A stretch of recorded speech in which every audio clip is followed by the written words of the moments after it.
Hola, buenas tardes, buenas a todos. Me gusta saludarlos desde aquí del blog de Terra en Casa. El día de hoy tengo el gustazazo, la verdad, de platicar para ustedes con nuestro querido amigo Emilio Lómez. Ahorita que va a ser Día del Padre, la verdad es que yo había hablado con Emilio y me había platicado un proyecto que trae unas ideas que tiene impresionantes y lindas como siempre sobre el día sobre los padres, sobre los hombres en general. Les voy a platicar un poquito de Emilio en general, de su historia antes de empezar con la entrevista.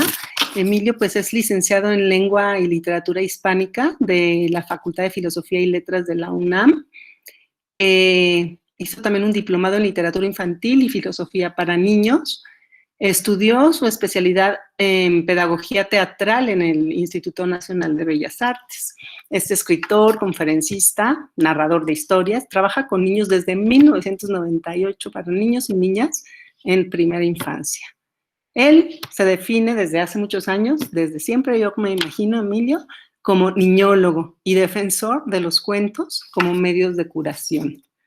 Ha publicado ya más de 70 libros, de los cuales tenemos muchos ahí en el colegio, y material didáctico también, canciones, sobre todo juegos, entretenimientos muy divertidos para todos los niños. Y bueno, ha recibido, por supuesto, reconocimientos en poesía, narrativa, teatro, música y promoción de arte popular. Le doy la bienvenida a Emilio. ¿Cómo estás, Emilio? Gusto saludarte. Bien, contentísimo, como siempre. La comunidad Terranova es una de las más hermosas y sólidas de este país. Tienen la fortuna de tener uno de los colegios más hermosos de este país. Por dentro y por fuera, está tanto en su infraestructura como en la calidad humana y profesional de sus docentes, de sus funcionarios, de los dueños de Terranova, de los papás. Entonces, felicidades, un honor y un placer. Gracias, Emilio, gracias, bienvenido. Y bueno, les decía que la verdad que me acordé de ti, de que platicamos la última vez sobre los varones apapachones. Te quería hacer estas dos preguntas para empezar y ya tú me las vas platicando, que ya sé que eres muy buenísimo para platicar. Entonces, la primera sería, ¿por qué los niños? ¿Por qué elegiste a los niños para dedicar tu vida?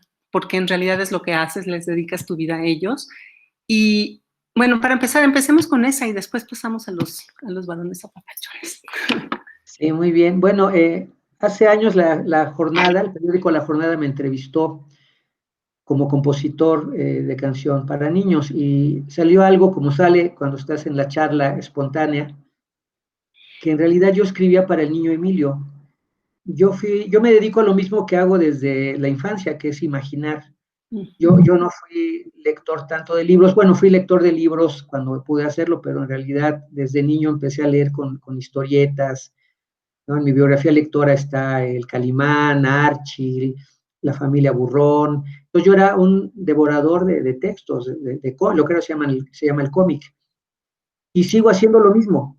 Ahora, hoy en la mañana que estoy escribiendo mis cuentos para un concurso, estoy haciendo lo mismo que hago de niño, es decir, yo soy un narradicto, ficcionauta, ¿no? Y cada vez creo que en estos tiempos la ficción va a empezar a construir realidades.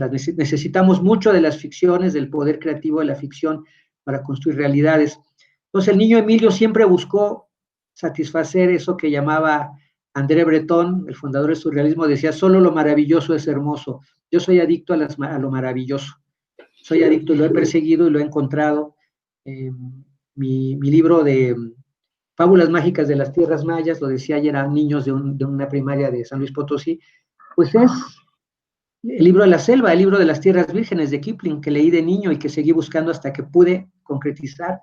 La vaca que se creía mariposa es una lectura que me fascinó en tercero de primaria, La vaca de Humahuaca de Marilena Walsh.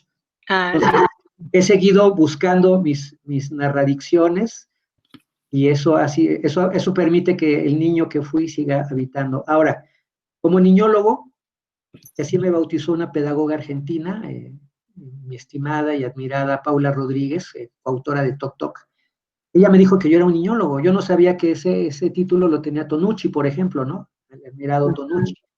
Pero Paula aseguraba que era niñólogo y después yo supe por qué. Trabajo con niños externos. desde bebés hasta primaria, hasta sexto, y la secundaria también. Pero también trabajo con adultos que tienen un niño interior. Todos tenemos un niño interior y de ese niño depende nuestra búsqueda de la felicidad o nuestras amarguras y neurosis. Entonces yo podría decir que ese niño que conservé gracias a la lectura, la fantasía, el juego y la ficción, me encaminó para darme cuenta que ese niño externo hay que acompañarlo bien. Niños y niñas que cumplen 13 años de acompañamiento amoroso se vuelven seres humanos creativos. Niños y niñas que no tienen ese acompañamiento se vuelven adultocéntricos, adultocráticos y neuróticos.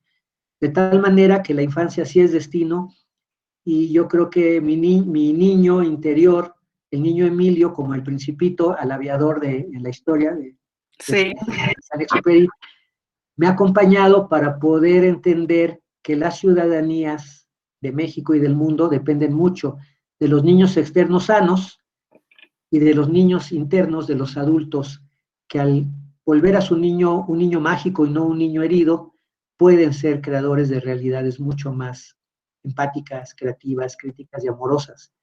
Yo creo que fui guiado siempre por ese niño Emilio, que me trajo hasta darme cuenta que hay 45, 47 millones de niños y niñas en este país, y de eso depende que este país recupere su paz, su tranquilidad, su esperanza y su riqueza humana y socioeconómica. Claro, y ahí se une perfectamente, ¿no? La pregunta justa que te quería hacer, de ahí salen los varones apapachones, esos son los varones, me imagino, tú dime, pero un niño interior sano de cualquier adulto puede ser un varón, un buen papá, un papá cariñoso, un varón apapachón. ¿Qué son los varones apapachones, Emilio? Sí, pues, primero es una frase sabrosamente versada, ¿no? Varones apapachones. Pues empecemos por el apapacho.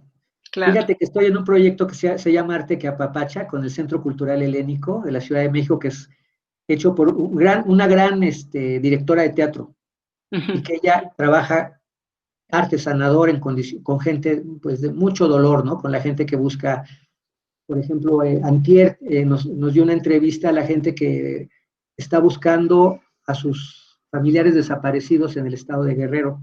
Entonces llegan los clownes, sobre todo los payasos, los clownes, a trabajar con este tipo de gente.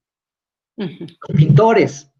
Entonces ella convocó una convocatoria para Arte que Apapacha y bueno, me seleccionaron. Pero yo les platicaba a ella porque ella tomaba la palabra apapacho como algo sabroso, ¿no? Es apapacho. Es bonito. Fue declarada la palabra más hermosa del castellano hace años, pero no es palabra castellana. Pues es una palabra náhuatl. ¿Qué significa apapacho? Viene del náhuatl papatzoa, que significa modelar, moldear, contener el barro, sobre todo, modelar algo. Ajá. En términos simbólicos es mi alma modela a tu alma. Es un modelaje y acompañamiento de almas, de almas. Hay terapias como las constelaciones familiares y otras más, o el método Waldorf de educación por el arte, que dice que somos almas en cuerpos, ¿no? En las constelaciones se habla de la lealtad al alma, y justamente la sanidad de un ser humano en cualquier edad está en la conexión con el alma. Claro. Y el método Waldorf dice, somos almas en cuerpos, ya que los niños vienen conectadísimos a sus almas, pero se van desconectando porque la cultura que impera, desgraciadamente, es adultocentrista. O sea, los niños, históricamente, la misma palabra infancia significa el que no tiene voz. Entonces, el apapacho, que creemos que es algo tan lindo y tan mexicano, es una epistemología sanadora. Imagínate, mi alma modela tu alma. Entonces, se parece mucho a otros modelos, a la Gestalt, a terapias de Occidente, al Hoponopono, por ejemplo. Se parece mucho a terapias de Occidente y de Oriente. Yo empecé a tomar en serio el apapacho así. ¿Y qué es el apapacho? El acompañamiento y el vínculo amorosos. ¿Qué pasa con los varones apapachones? Que en México las infancias están en manos de mujeres, tú lo sabes, lo acabamos de platicar. Sí. Y más las crianzas y las infancias, ¿eh? Lo vemos en los congresos de educación preescolar, 97% de mujeres en lo de bebés, ¿no? 90 y tantos % de mamás, y hay un dicho que dice, los mexicanos somos, ¿cómo era? En los 60 se hablaba, decía, exceso de madre, ausencia de padre y abundancia de hermanos. Ajá. Ahora, ¿existe el machismo mexicano? Yo te pregunto, ¿tú crees que en México existe ese machismo que se ha dado en llamar últimamente patriarcado? ¿Hay un patriarcado mexicano visibilizado y concretizado en un machismo predominante? Yo te preguntaría a ti, ¿tú crees que eso ocurre? Pues yo pienso que sí, tal vez últimamente ha cambiado un poquito, ¿no? Un poquito, vemos papás distintos, más jóvenes, chavos que ya están como que entrándole a otra cosa, como que ya están más conscientes, yo sí lo veo, Sí, sinceramente. sí, yo también. Y sin embargo, lo traemos, pues ahora sí que en la sangre, ¿no? Vaya, cuesta incluso a las mujeres nos cuesta quitarnos lo machista. Con los bebés aprendí algo que yo le llamo la poderosa vulnerabilidad. Cuando vas a un taller de lectura, bueno, los conciertos lectores para pajaritos cantores, que así se llaman, ¿qué hago con los bebés? Les planteo mis bebecantos, bebecuentos, bebés y papás, mamás. Hay un momento que tiene que ver con la lectura, donde aparece la vulnerabilidad, es decir, los adultos que estamos ahí nos ponemos al servicio y acompañamiento total y profundo de los bebés. Así es. Y ocurre que todos quedamos vulnerables, cuando justamente el machismo, en hombres y mujeres, porque yo creo que el patriarcado se da en hombres y mujeres, es la armadura del control y del poder. Claro. Pero imagínate cómo en lo que yo llamo la papachósfera, cuando se da esa papachósfera, que es la vulnerabilidad, yo le llamo la poderosa vulnerabilidad. ¿Por qué? Porque tenemos la idea de que la vulnerabilidad es mala, es negativa, ¿no? Pero ¿qué nos enseñan los bebés? Fíjate, ¿qué nos enseñan los bebés? Que si no nos vulnerabilizamos no tenemos empatía, Claro. no tenemos compasión, no tenemos intimidad y no tenemos amor. Es decir, el amor entendido como algo biopsíquico, todo esto que te dije, empatía, armonía, belleza, las neurociencias, por fortuna, le han dado ya una definición, las han definido y las han materializado. Amor, empatía, todo eso son los químicos. Si yo estoy en ese momento vulnerable, ¿no? Con un bebé, con alguien a quien amo, o frente a una obra de arte, o frente a un libro, y me vulnerabilizo, empiezo a segregar endorfinas, dopaminas, serotonina y oxitocina. Son 4 neuroquímicos. Pero si yo estoy neurótico, enojado, espantado, amargado, segrego cortisol y adrenalina. Los bebés solo segregan los químicos de la vida. Los adultos segregamos los químicos de la neurosis. Curiosamente, si esos niños y niñas son acompañados durante 13 años, según decía Claudio Naranjo, el maestro chileno del proyecto Sanar la Educación para Sanar al Mundo, si son acompañados 13 años, se vuelven ¿cómo se llama? Se aprenden a autorregular neuroquímicamente. Es decir, siempre van a buscar los neuroquímicos de la alegría, la empatía, la armonía, la belleza, el gozo. De ahí lo importante que son las infancias, porque de esas infancias autorregulatorias tenemos la ciudadanía creativa, resolutiva, resiliente, y ahorita lo que tenemos en México en la ciudad, en lo general, es una grave crisis de violencia, de desesperanza y de miedo. Entonces, ve lo importante que es el trabajo con las infancias desde esta perspectiva sanadora, ¿no? Desde esta perspectiva medicinal.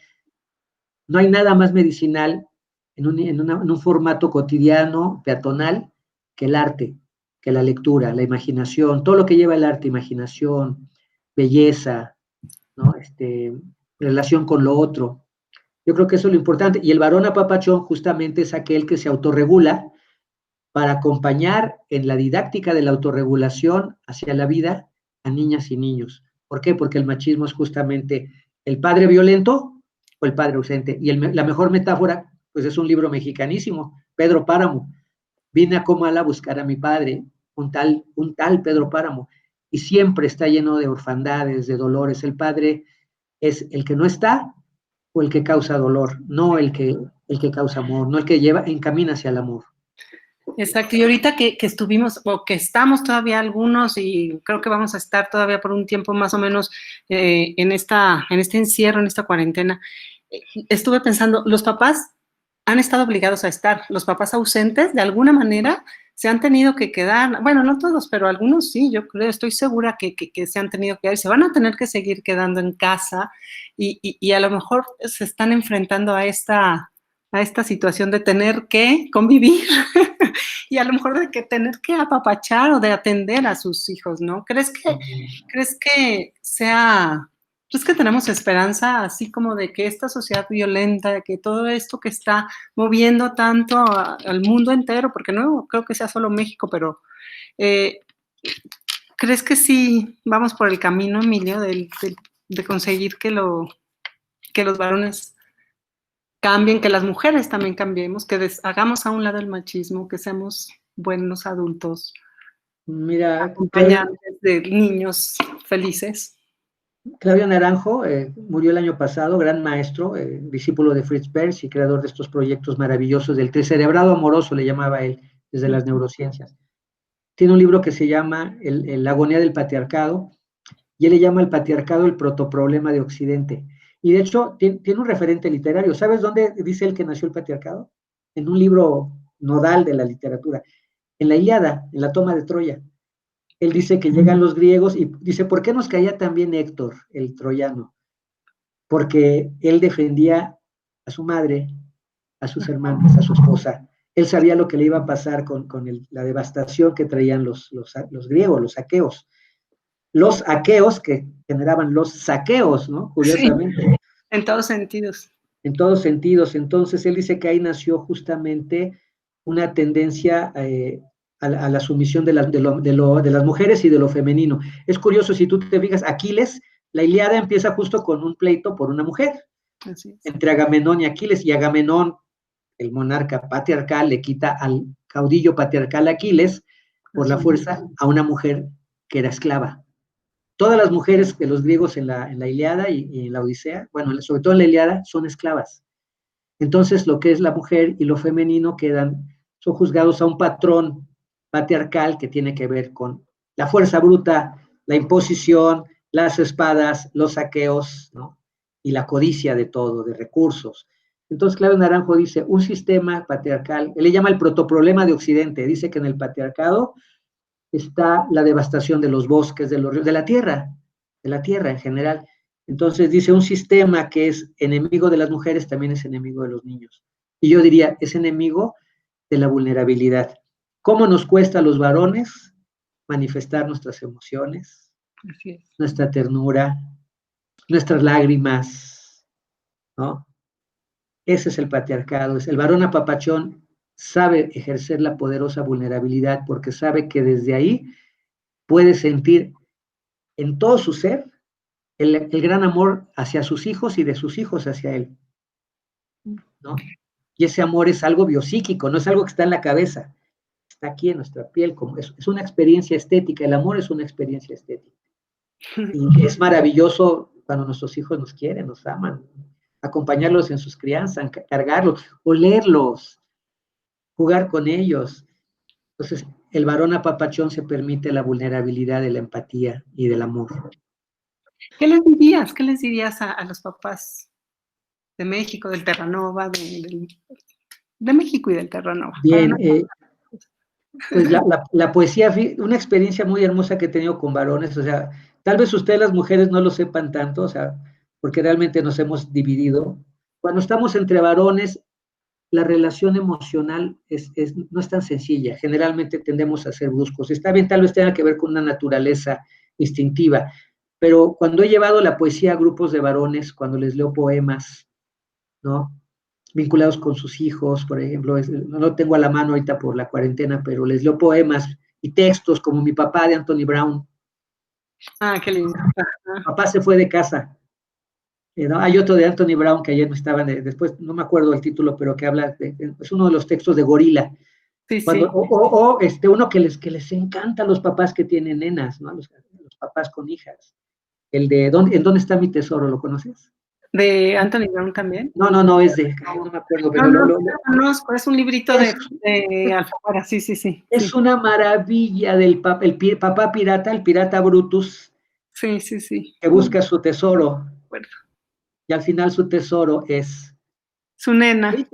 Es su hija. No me acuerdo, claro. Entonces cuando dice, tesoro, el papá, no el pirata, tesoro mío, porque había buscado tesoros y no quería, le habían regalado el sol, joyas, monedas de oro, y no era su tesoro. Se puso a llorar hasta que por fin, hola papi, tesoro mío, dijo el pirata Brutus. Sí. Al fin te encontré, le dice, y corre a abrazar a su nena y se ponen a jugar en la playa.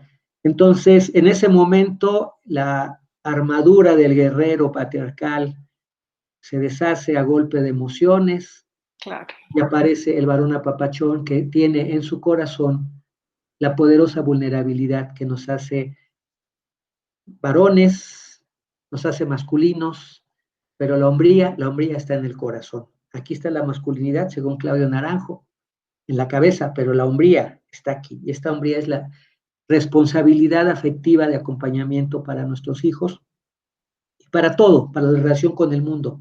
Poner el corazón, las emociones, en un lugar prioritario para la construcción de una ciudadanía empática, amorosa y que busque la felicidad. La poesía, yo recomendaría mucho el vínculo de lectura de padres con hijos, con hijas, y entre varones, regresar la poesía como el vínculo, como el sedimento emocional vinculado al lenguaje que nos recuerda por qué estamos en este mundo. Estamos en este mundo para dejarlo mejor y para ser mejores cada día. Imaginar mejor para imaginarnos mejores. Wow. Híjoles, pues muchas gracias, Emilio. Ya, yo creo que mejor mensaje del Día del Padre nos podemos dejar a los papás. De verdad aquí, bueno, te agradezco muchísimo, como siempre, tu generosidad apapachona y adorable. y bueno, a los papás Terranova, muy feliz Día del Padre. Un abrazo para todos. Disfruten a sus hijos y dense permiso de apapacharlos. De ser varones apapachones. Muchas gracias, Mago. Lo mejor para ustedes siempre, ya saben. Gracias.